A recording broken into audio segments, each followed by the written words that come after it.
Hey guys, welcome back to my channel. You may have noticed that I got a new microphone. New webcam coming soon. But anyways, today we'll be talking about all the different mechanical keyboard sizes in 2021. Let's get straight to it. Firstly, let's talk about the smallest actually usable keyboard in my opinion, the 40%. The 40% differs in size between models, but it generally has 47 keys. The keyboard doesn't include the number keys, the function keys, or the arrow keys, and it of course doesn't include the number pad to the right. To access the keys that are not included, you need to press the FN button while you press the desired key. The 40% is generally used by people who move around a lot and need to put the keyboard in a bag. Now let's talk about the 60%.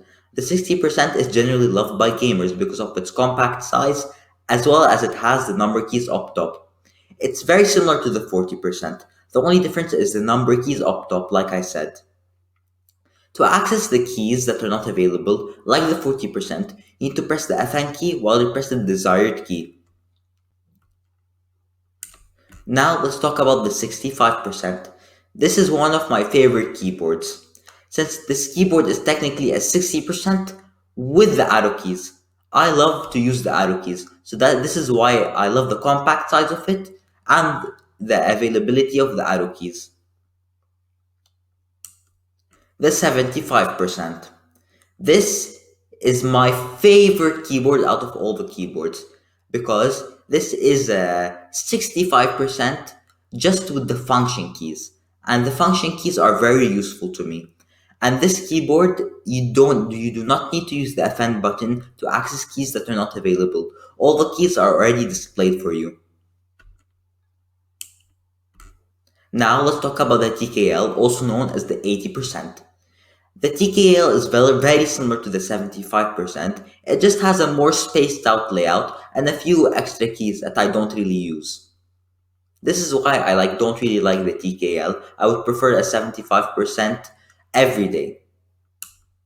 Now let's talk about the full-size keyboard. The full-size keyboard is, you can easily identify it by its name. It's full size. It has every key including the number pads to the right. Now let's see the overview. You can see the white keys. All the white keys resemble a 60% keyboard. The purple keys represent the 10 keyless, the TKL keyboard, and the red keys represent the full-size keyboard. You can take a look at it for a second. Okay. I would like to give some honorable mention to the keyboards that didn't make it on this list.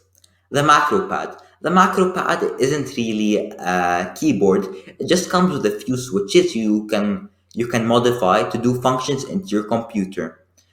This is a good alternative to a Stream Deck. A number pad. This is when you have a 60% keyboard but you want a number pad. So you get a separate number pad that you can plug into your computer, and it works exactly like a number pad on a full-size keyboard. People also sometimes use this as a Stream Deck. The 110%. I wouldn't really call it actually a 110% keyboard, but it's I can consider it a 110% keyboard because it has extra keys to the left of it. These keys are called macros. Thank you for watching, and if you have any questions, make sure to leave them in the comments below.